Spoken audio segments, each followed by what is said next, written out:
Yeah. Yeah, No, that's a I good so comment. agree. I so agree. And the one thing because, time just goes by so fast here. The one thing I wanted to touch upon too, because I think you had some really good stuff to say, Isabel, especially on your site, which I'm not sure if we can pop that up for everyone to see or where that is. But anyway, um, is self care.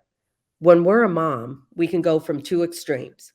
We can go to the mom, which I probably was. I did everything for my kids. I was because not having any friends in a new state in a new area, it was probably kind of easy. I did so much for my kids. I was there all the time and just hanging out and playing with them. And then on the other extreme, you have parents or moms that are trying to fit in so much for themselves, whether it be a workout class, meeting up with girlfriends, or whatever it is. I'm like, where's your kid? So I think, excuse me, allergies. I think it is okay to find a balance.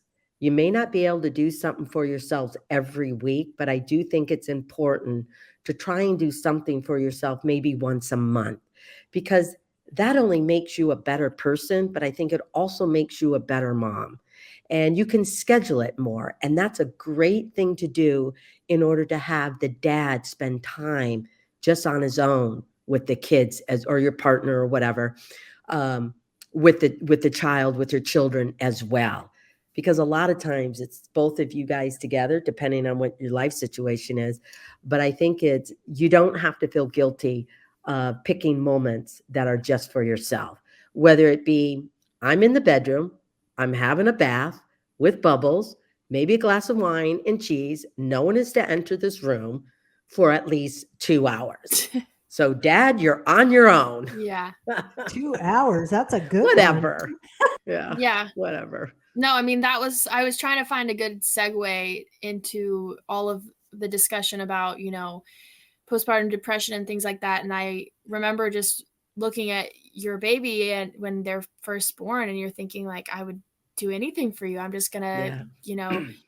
pour all of myself into you. But then I got somebody said, you can't pour from an empty cup. And I realized what Yeah. that meant.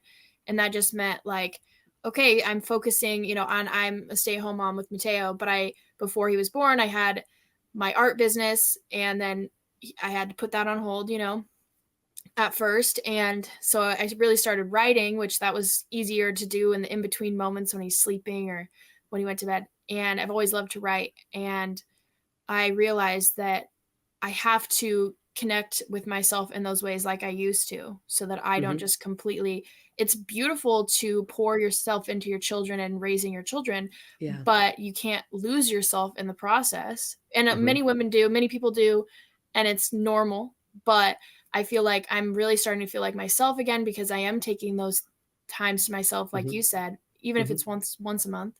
Yeah. Um even the smallest little increments here and there, leaning on anybody who's offering to help, because I'm somebody like, I got it, but we really do need breaks, Yeah. Yeah. um, and just doing those little things. Painting again, I started painting again, which is a huge part of me. And like I said, committing to a weekly newsletter. I love to write just things that remind me of what I did before I was a mom. Yeah. Yeah. Because while being a mom is a huge part of my identity now, and it's an honor, and I love being a mom, um, there are other things. I was just telling you, Amy, on the phone, like Yeah. I went and hung out with some girlfriends, and I realized I was that mom who was talking about her kid the whole time. And I was like, I won't always do this, like I'll get back to conversation topics that don't involve my kid, but that's okay. That's where I'm at right now. Yeah. Because we do put so much of ourselves into that. So Hmm. self-care is huge.